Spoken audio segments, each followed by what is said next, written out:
Today's Chicago Bears mailbag is presented by Magic Spoon. Get $5 off your order at magicspoon.com/bears. High protein, zero sugar cereal. It's cereal for adults because, hey, we all got to watch our weight as we get older, especially me. I had to kick cereal, but now it's back with Magic Spoon. Get $5 off at magicspoon.com/bears. Tons of different flavors available. Grab a box, grab 4 boxes. It's all at your disposal. magicspoon.com/bears. We also have a link in the comments and in the live chat that you guys can click on and shop as well. Let's start our mailbag with DJ Harold here, Harrod. I'm calling it now. Andy Dalton starts week 1, but Justin Fields will be the starter by the end of that game. Wow. Imagine this. If Dalton starts week 1 and struggles, like, how bad would it have to be for Andy Dalton, for Nagy and Dalton's first start to be like, hey, we're going with Justin Fields in that game? That would be pretty bad. So I'm not saying it's impossible, but now that's a bold prediction, DJ.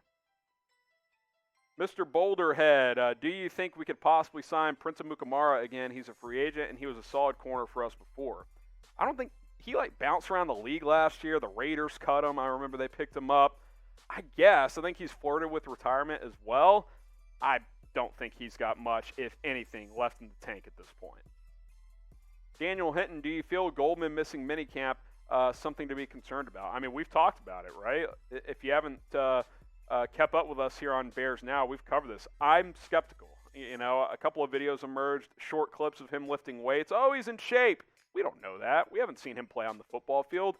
I'm not going to say I'm panicking, but I've got some concern. And honestly, if you're not at least a little bit concerned, then, you know, I think you've got the blinders on a little bit. I'm not panicked, but I think that's a storyline to continue watching, and we'll continue covering it here on this channel.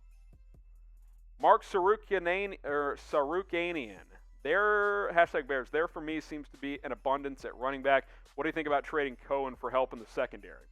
Now, that's something I could get behind. Like Cohen in a third for for Stephon Gilmore, I'm in. I mean, that's something I would do. I'm not completely opposed. I like Cohen. I like Tarik. He likes being a Chicago Bear. But, yeah, if you can get a piece in that secondary, then, I think that's definitely valuable. From Robert Quinn's mom, is a move to Arlington Heights a good idea? So this is a story that continues to kind of develop. Obviously, last week, the Bears submitted a bid to a property in Arlington Heights, a racetrack, and if they win the bid, then that's an option for them to build a stadium there. Tom Hayes, the mayor of Arlington Heights, recently said this in terms of Chicago moving to Arlington Heights, said, quote, "It's on the table to my understanding, but it's a complete definite maybe. I'm not in a position where I could say it's a definite go or a definite no-go." And then obviously Lori Lightfoot had the quote of, "The Bears should just worry about beating the Packers," which was one of the most tone-deaf quotes in history. But is it a good idea? I'll ask you guys if you want the Bears to move to Arlington Heights, why for yes and for no, and I'll kind of explore what I think about this. I think it would be a net positive. I'm not advocating leaving Soldier Field, but you could build a state-of-the-art stadium, which means you could add a retractable roof. You could get Super Bowls to the Chicago area, which a Super Bowl will never come to Chicago at Soldier Field. It's an old stadium, and you don't want to play in the snow for the Super Bowl. It's bad for the league. So, those are some of the positives. You could build, a ton of businesses around there as well. So economically in the suburbs, that would be nice as well. Obviously, the downside is leaving the city of Chicago, But Soldier Field needs some updates. So I don't think you can just sit back and not do anything. It's either leave Soldier Field or it's update it in a major way or build a new stadium in Chicago. So why for yes and for no? Let me know what you guys think. Should the Bears move to Arlington Heights? Now, today's show is sponsored by Magic Spoon. You guys see the benefits of this cereal on your screen. 13 grams of protein, just 4 grams of net carbs, 0 sugar, and only 140 calories. I'll just tell you guys a personal story. I used to eat cereal almost every single day. I'd have a bowl for breakfast. I'd sometimes have a bowl at night, and it's delicious. I've loved cereal my entire life because I love cereal and I love milk, which goes in cereal. Talked to a nutritionist because I'm trying to lose some weight, and I've been successful somewhat because I had to ditch the old cereal, but I've been sad because I'm like, oh, I love cereal, but I can't eat it anymore. But Magic Spoon reached out to me and was like, hey, you could still have cereal in your life. just have our products. It tastes like all those cereals you used to have. Actually, personally, I think they're actually better. I've been eating this stuff for a couple of weeks now, and it's a lot better for you because only 140 calories. That can be your breakfast replacer, which is barely any calories. Only 4 net grams of carbs there, and 0 sugar. Guys, as you get older, the more sugar you have, the worse it is for you. You can trust me on that one. When I was a teenager, I could eat tons of that stuff.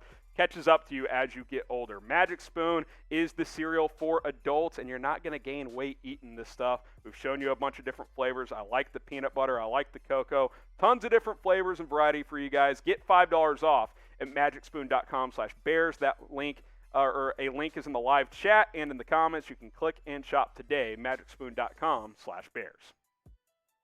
Juliana, #Bears. If Dalton gets injured before the season starts, do you think Fields or Foles will start, assuming Foles is still on the team? Now, that's a good question. I'd say it's 50-50. If Nagy's like, if Fields is not ready, then Foles will start. I mean, that is the little value you have of keeping him if there is an injury to Andy Dalton. But if Fields is ready or even close to ready, it'll be Fields because he's getting the number 2 reps. Nagy's made that clear he's the backup. So I think I would lean Fields, but you would at least have that safety net of Foles being ready to go. Pat Rick, why is Wims still on the roster?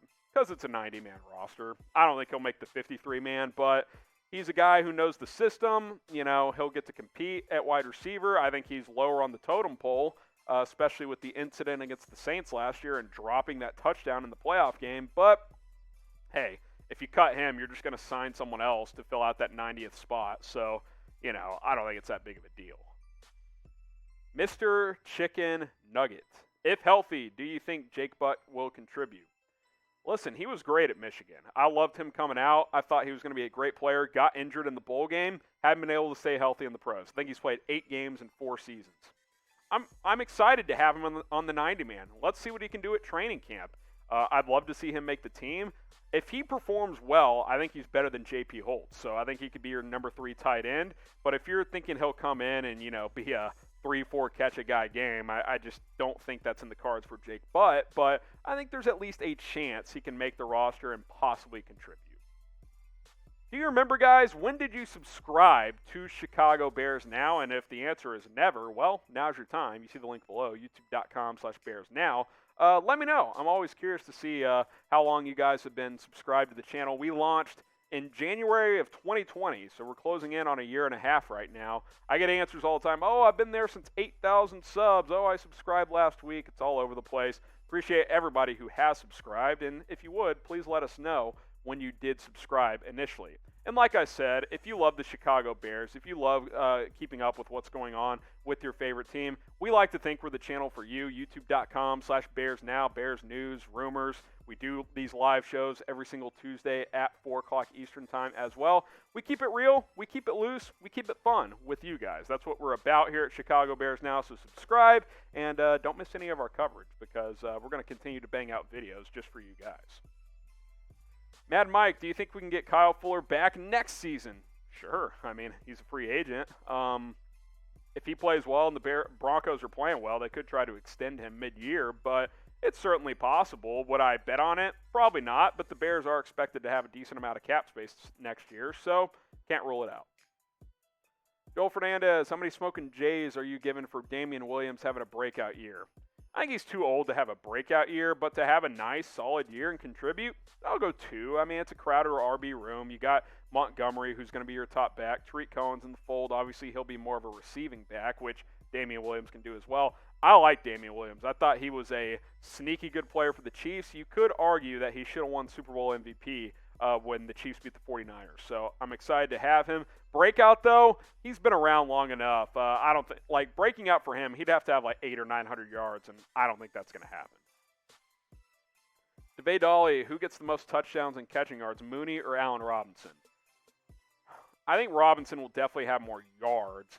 I could see Mooney having more touchdowns, though. Now, would I bet on it? No, but Allen Robinson has never been like a super high touchdown guy, but don't be shocked if A-Rob has like 1,200 yards and like 7 or 8 touchdowns. Mooney has like 900, 1,000 yards and maybe like 10 touchdowns. That definitely could be a possibility.